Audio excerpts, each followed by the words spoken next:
think by the doctor. Yes, he's got it. He carries down. Way rock the baby in his plate. Until morning. Ewing. Oh, wow. Oh, he's going to try to get one more shot off the lamp. Push the buzzer.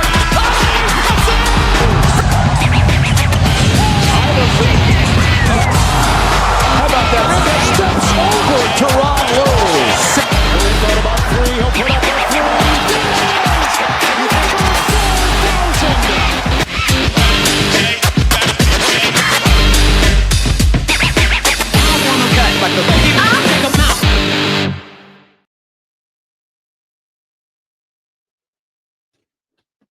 Ladies and gentlemen, boys and girls, children of all ages, Boom Broadcasting presents 3 from Deep. I'm your host, Jason Colenso. Welcome to the show. Yes, it's time to retire the New York Knicks flag. A disappointing end to an otherwise really good season for the New York Knicks, and we'll talk about that here in a little bit. But first things first, guys, thank you very much for joining me here on Monday. Was a tough weekend for New Yorkers coming out of the weekend, but I appreciate you all being here. If this is your first time here, this is 3 from Deep. I'm Jason Colenso. Welcome to the show. This is on Boom Broadcasting Network on the YouTube channel. So if you have not subscribed already, please do so, because this is probably one of the best channels you're going to find here on YouTube. Tons of content, tons of great content providers. We do a lot of great stuff here, man, and you will not be disappointed. So please like and subscribe. Join us here. And again, don't be afraid to holler at your boy. If you got any questions, comments, concerns, please hit me up. I'm going to try to get through this. You know, it hurts, you know, with the New York Knicks losing on Saturday. It hurts a lot, but I'm okay. I'm okay. I'll make it through it. What are you going to do? We had a good season.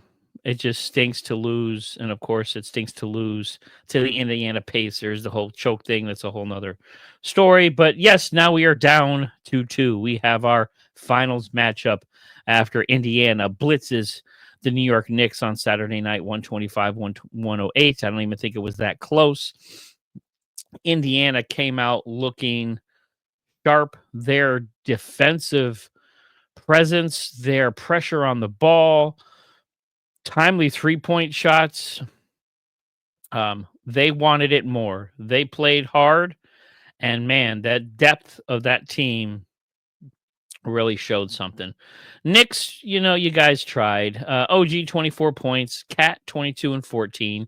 I mean, solid games, solid performances from them. Jalen Brunson, 19.7 assists. He kind of looked like he ran out of gas. I mean, he really gives 110%. He is the MVP of that team. And, you know, there was times where they wanted to rest him, but they couldn't. They pulled him out earlier, and I just think he just ran out. I mean, there's only so much he could do. He's a great player, but he needed a lot more support. Really disappointed. And Mikal Bridges, 15 points. He averaged about 13 points a game in this series. For a team to give up, five number one draft picks for him, very disappointed. He is definitely not the answer. He is not the player I think we thought he was going to be. Solid role player, but for what we gave up for him, we needed to see a heck of a lot more from Bridges, and we did not. We did not see anything from that bench. My unsung hero, Mitchell Robinson, phenomenal series. That guy was everywhere. I don't agree with starting him over Hart. I still think they should have kept Hart in the starting. I think that starting lineup, I think that really messed him up. He had a really bad series. Really didn't show up very much. Didn't have his type of game and his type of energy brought to the game. So just overall disappointed in the way the Knicks performed in this series. Having leads and then giving them up, that really was the dagger in this series.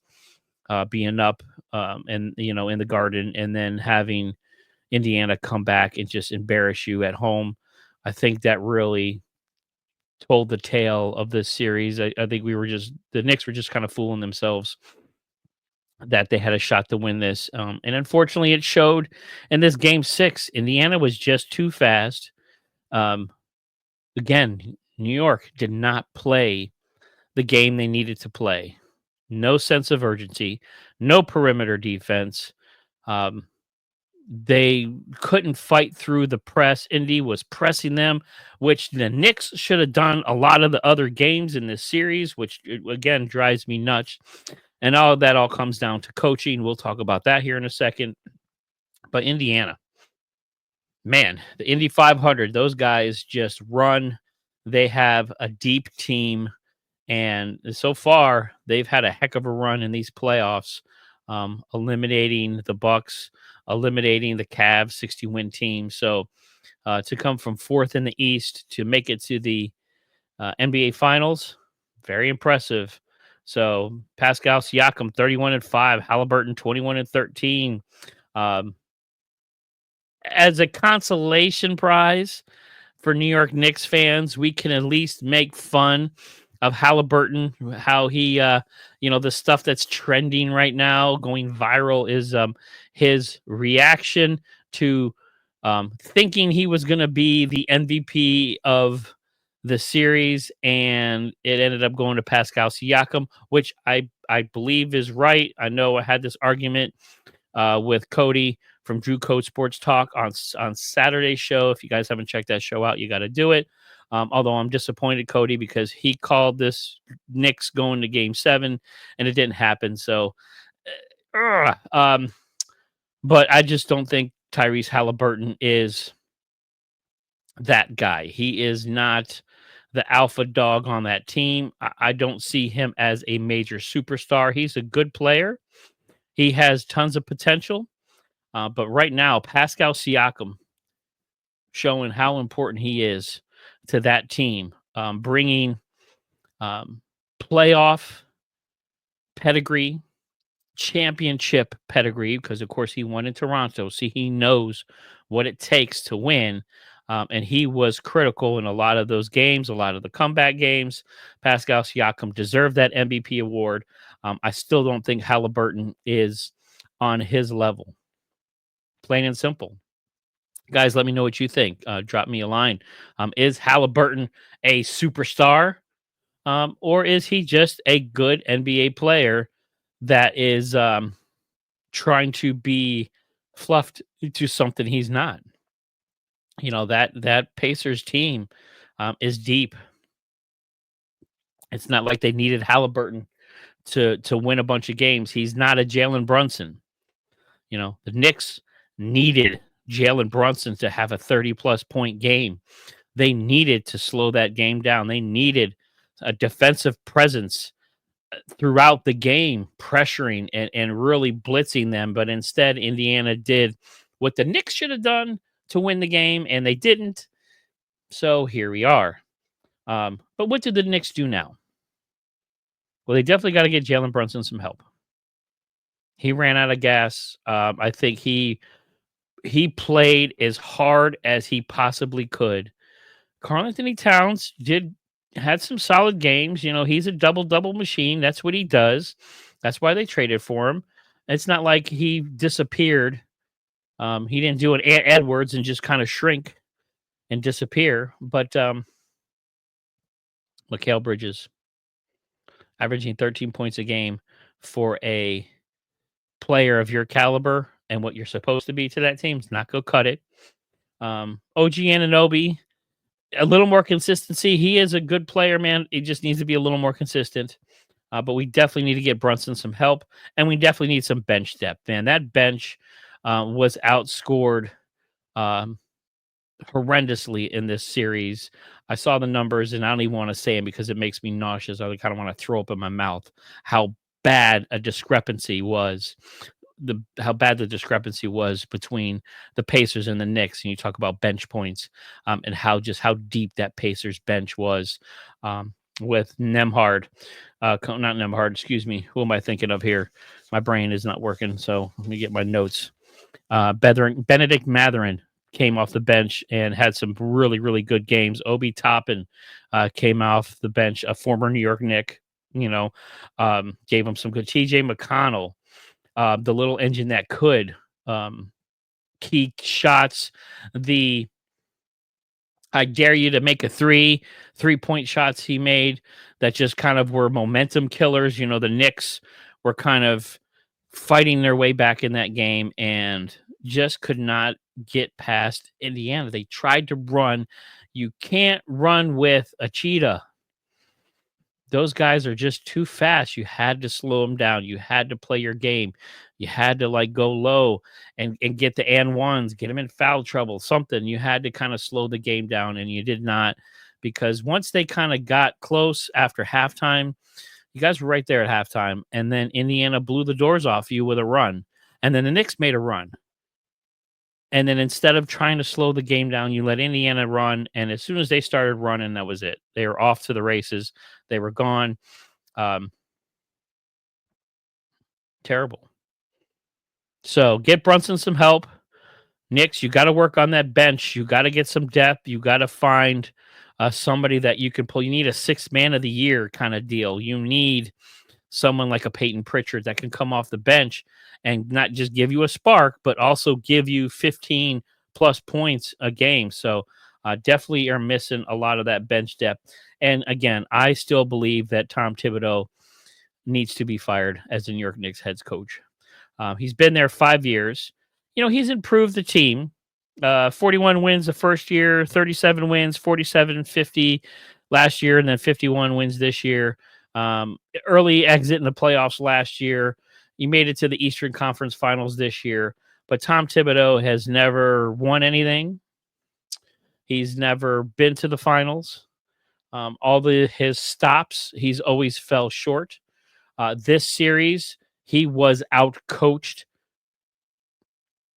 I don't even know how to say it. He was extremely out-coached by Rick Carlisle. Embarrassed him. Some of the moves, some of the lineup change, the plays, the play calling, the overall game plan. You knew what Indiana was. You knew their strong suits, and you tried to match them when you couldn't. And you ended up just getting run out of the building, and you ended up having your leader run out of gas in the most pivotal time that you needed him. So he's 24-23 as a New York Knicks head coach in the playoffs, a game above 500. I'm sorry, that does not impress me. What are you going to see next year? You beat an injured Boston Celtics team. You had some good wins in there, but you were down in just about every game. You had to come back. You're talking about running out of gas. When you're down 20 and you're fighting your way back into the game, how much is that going to take its toll on players who've been playing all year round? And it showed. They ran out of gas.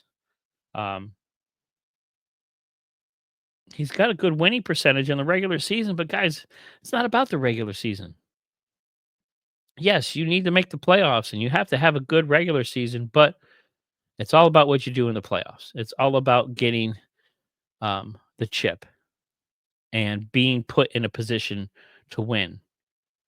You have 2 NBA head coaches out there floating around that have won and that have proven themselves and taken teams to the promised land. Mike Malone, I really like him. I like what he did in Denver. I'm surprised they fired him. I would like to see him as the next New York Knicks head coach. I think he could do some amazing things with that team. I think he can take Karl Anthony Towns and kind of do some things like he did with Nikola Jokic. I'm not calling Karl Anthony Towns Nikola Jokic by any stretch. Please do not confuse that, because Nikola Jokic is the best basketball player in the world. But I still think that game plan wise, coming out of the West, Mike Malone knows how to win. He knows how to make moves. I think he'd be a great choice. Budenholzer coming out of Milwaukee, but for me, what do the Knicks do next? Are they going to be in the Giannis sweepstakes? Because the stuff floating around out there, Giannis Antetokounmpo may be available, some trade. He might want to get out of there. I don't know if the bright lights are too much for Giannis. I know he likes that kind of home, small market. It's why he's always really loved Milwaukee, because it was that smaller town, his vibe. But man, you put Giannis, you put him with Jalen Brunson. I would think you could keep Karl Anthony Towns. Maybe you get rid of Bridges. Maybe you get rid of Anunoby. You get rid of Hart. You kind of have to make the money work, of course. But you put Cat with Giannis and Brunson. You talk about a three-headed monster right there. That's what'll get it done. And I think if you have that, I just don't see Tibbs being the guy to be able to control a team like that. But I can see Malone being the one. Let me know what you guys think. I just, some of these things come out of my head. This is what I think. This is what I feel.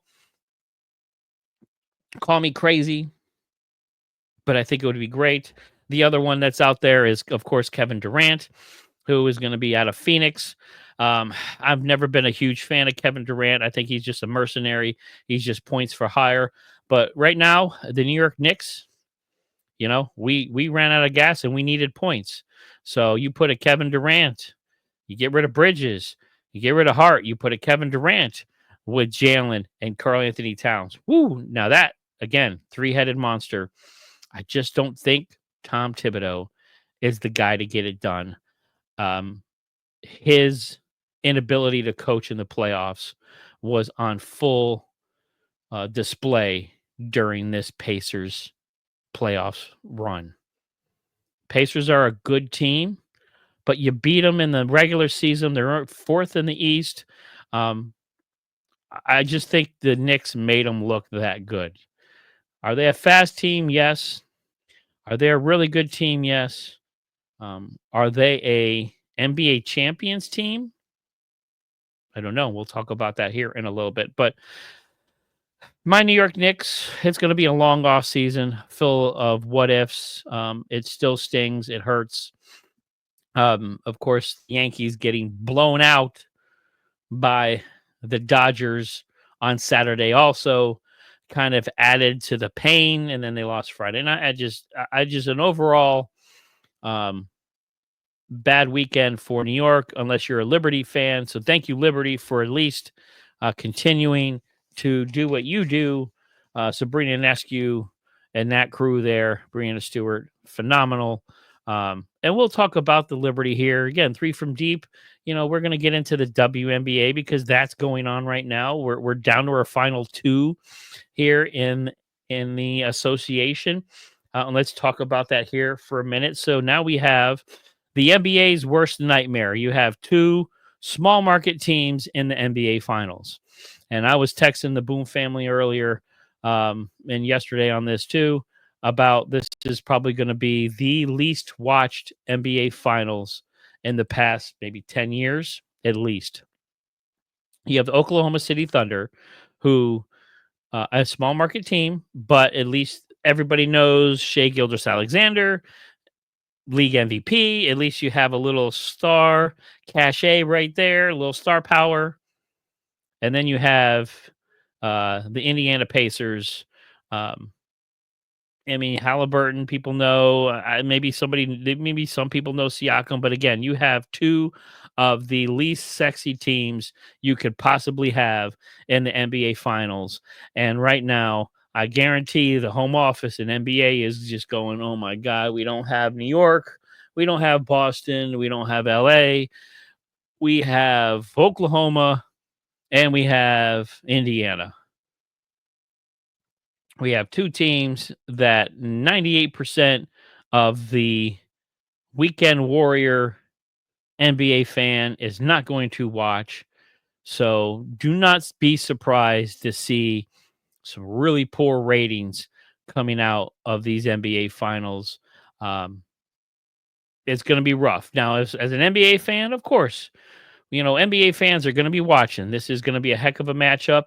These two teams, neither one of them have won a championship before. Indy reached an NBA Finals in 2000 and then just got waxed by the three-peat Lakers. And then in 2012, Oklahoma City met LeBron and the Miami Heat, his first chip as a Heat player. And in 2012, they got beat. I think it was a gentleman's sweep in that series. So you have two teams that have never been or never won anything. First game is this Thursday, June 5th at 8:30. And then they have,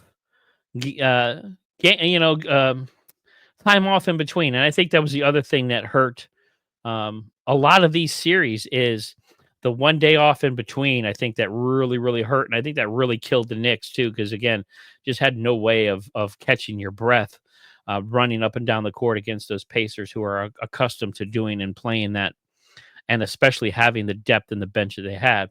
And that's going to be interesting to see. So again, we got two great teams. Especially you have the best team in the NBA this year. 68 wins. You have the Oklahoma City Thunder. They have SGA, who just, coming off an MVP performance, even though I don't think he should have won. I think it should have been Joker, but that's beside the point. He still had a phenomenal season, 1A and 1B. We have a lot of people on both sides of the fence on that one, but still he won it. And they made their way through the gauntlet that is the West. They were tested, I think, by the Nuggets because, of course, Nikola Jokic again is the best player in the association, and he's the best player in the world. They stretched him to Game 7. They laid a couple of eggs, 1 or 2 games here and there, but other than that, man, Oklahoma City looks like the dominant force that we want them to be, and this is going to be a huge task for the Indiana Pacers not to get the doors blown off of them by the Thunderdome that is the Oklahoma City Thunder. So is this going to be an OKC sweep? I want to hear what you guys think. I want to know what you guys are thinking here. Is this an OKC sweep? Is this a gentleman's sweep? Do you give Indy 1 game? Do you think Indiana has it in them to beat the best team in the NBA? I don't see it. I think Shai Gilgeous-Alexander winning this MVP, making it to the NBA Finals, he sees this as his opportunity to become not just the face of the league, because I don't, when you talk about marketing, the NBA is going to market who the heck they want. I know we had a show on that. We talked about face of the league. You talked about Ant Edwards. Currently LeBron James and Steph Curry is who people know. You can go on the street and talk to Joe Public and tell them to name me 2 NBA basketball players. And if they don't know anything about the NBA, they're going to at least tell you LeBron James and Steph Curry. But I think SGA knows if he can get this chip and become a champion after having an MVP season, after having the best record in the league last year, this can vault him into those best player in the world conversations. And, these guys, especially guys that want to be superstars and they want to be paid like superstars and they want to get the endorsement deals. Cause look, they're going to get their bag. The NBA, because of their small rosters, their average salaries. These guys make a shit ton of money. Let's just say what it is. You could be a bench guy in the NBA and you could still make, $8 million a year. SGA, he's probably going to make $50-60 million a year. But the extra money, all the shoe endorsements, all the extra deals, the television commercials, the stuff that will happen after, your NBA career. You look at guys being on TV, like a Shaq, like a Charles, you look at those guys. So, that's what they think of. And I can see SGA really having that in his head, like, man, I want to be considered one of the greatest players to ever play this game. And the way to do that is going to be win the chip this year and not fall short. Because if they do, 68 win team, if they lose to the Indiana Pacers, that'll be a chink into his armor for SGA, because you can't have the best team, you can't win an MVP, and then get your doors blown out by a fourth ranked Eastern Conference team. So this is going to be interesting. Indy, are they going to be able to run like they do? Oklahoma City's defense is a lot better. They have a little more depth than the New York Knicks. They have a lot better defense and rebounding ability. So they're a little taller, a little more length than the New York Knicks had. So this is going to be a tough road for Indiana. And can they run up and down the court like they do? I don't think they're going to be able to do that. Not with this Oklahoma City team. With Hartenstein and Lou Dort and Jalen Williams, Chet Holmgren protecting the rim. So, I mean, they've got some length down there. They've got some guys that can protect the rim.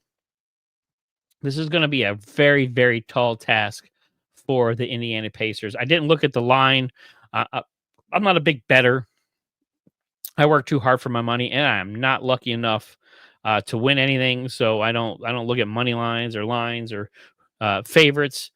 To me, when you're in a professional league, whether it be the NBA, whether it be the NFL, you can have a favorite and all that stuff, but these guys are professionals. They're at the top of their game. They make it to those championship games for a reason, and anything can happen. But I really, really believe that Oklahoma City is going to win the NBA championship this year. I got them in 5. I'm going to say it's a gentleman's sweep. I can see Indiana getting 1. Oklahoma City has laid at least 1 egg in every series, so I'll give them the 1 egg. But Oklahoma City wins this in 5 games, 4-1, beating the Indiana Pacers. I think SGA is the NBA Finals MVP. I think he's going to get the regular season MVP. I think he's going to get the Finals MVP. This is going to be a great season for the Oklahoma City Thunder. I think this is going to do a lot for them, too, in the free agent market. That is a team that still has a heck of a lot of assets. So they're the ones that scare me when you talk about, hey, Giannis is floating around out there. You're going to have Kevin Durant. So don't be surprised to see Kevin Durant coming back home and playing in Oklahoma City next to SGA, because that's kind of his thing. If Oklahoma City wins the chip the following year, Kevin Durant joins you. I think he's done that before with Golden State, but I'm just throwing that out there. Just throwing that out there. So, guys, it's going to be a great finals. Here we are. It's been a long NBA season. We are finally down to the final 2. And I thank you guys for joining me, because I've been here for most of the season. I didn't start it out. Like I said, I've been kind of just thrown into this a little, not say thrown into it, but I jumped into the pool. I jumped into the podcast pool here. And I've been doing this for a little while now, and I'm enjoying it. I'm having a lot of fun, and I appreciate everybody out there for showing me support, and it's been a lot of fun. So we're going to do a Vaya con Dios, because we have to say goodbye to the NBA on TNT. Saturday night was the final broadcast for Ernie, Shaq, Kenny, and Charles on the NBA on TNT broadcast, who have won umpteen Emmys on that show. November 4th, 1989 is when the NBA on TNT started. And then their final show, May 30th, 2025. So 36 years the NBA has been on TNT. And especially those 4 guys have had an amazing run, and they're going to continue their run. So it's not like the end is over. They're just kind of changing networks, and we're going to see how that goes, because now they're going to ESPN ABC. So it'll be interesting to see how that goes, how that transition is.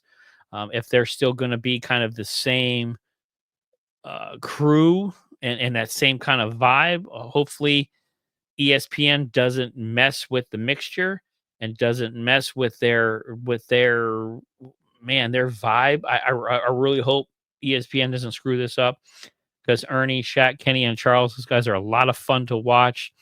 They are um, beyond entertaining, and it is a bittersweet goodbye to TNT because, of course, growing up watching the NBA, I'd watch it on TNT. You know, a lot of times throughout my life. So there's some points where I didn't have, you know, a lot of channels to watch, and you were lucky enough to have TNT, and you got to watch some NBA basketball. So, switching over to ESPN is 11-year deal for up to $76 billion. So you talk about the money that these leagues generate and the dollars and the advertising dollars. $76 billion deal for 11 years.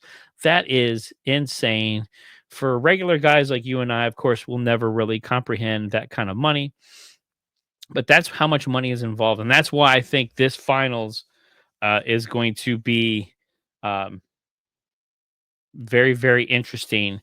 And I don't know.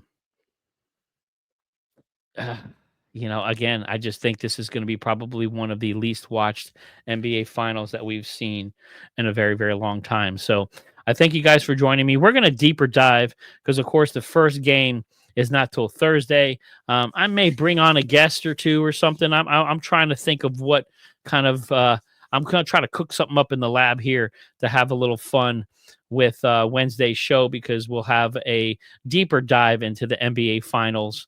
We'll kind of go line by line. We'll talk about some matchups with Haliburton and SGA and Chet Holmgren and Miles Turner. So we'll see how that goes because this is going to be a fun and entertaining NBA finals. So I hope everybody out there who does love basketball watches this finals because this is going to be fun. And I think this is going to be a coronation for SGA. This is him, coming into that superstar stratosphere. I think this is really going to be a coming out party for him because if he averages 30 points a game, if he plays the way like I know he can play, watch out. His fire is going to ignite. So we'll see you guys on Wednesday. I thank you very much for joining me here today, man. Please jump on Boom Broadcasting, like and subscribe. Let me know if you have any comments or questions. Let me know what you'd like to see on the show. Again, I know we're getting into the finals here, but don't you worry. 3 from Deep is not going to go anywhere. I'm still going to be here through the offseason. We're going to talk about rumors. We're going to talk about some of the other different things. Again, we got the WNBA going on. We'll talk about that. And we're just going to have a lot of fun with the offseason here. And I'm going to beat up my New York Knicks a little bit more because I'm still a little salty. I'm a little Salt Bay right now.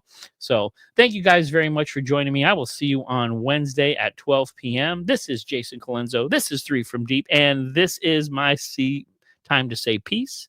And I will see you on Wednesday.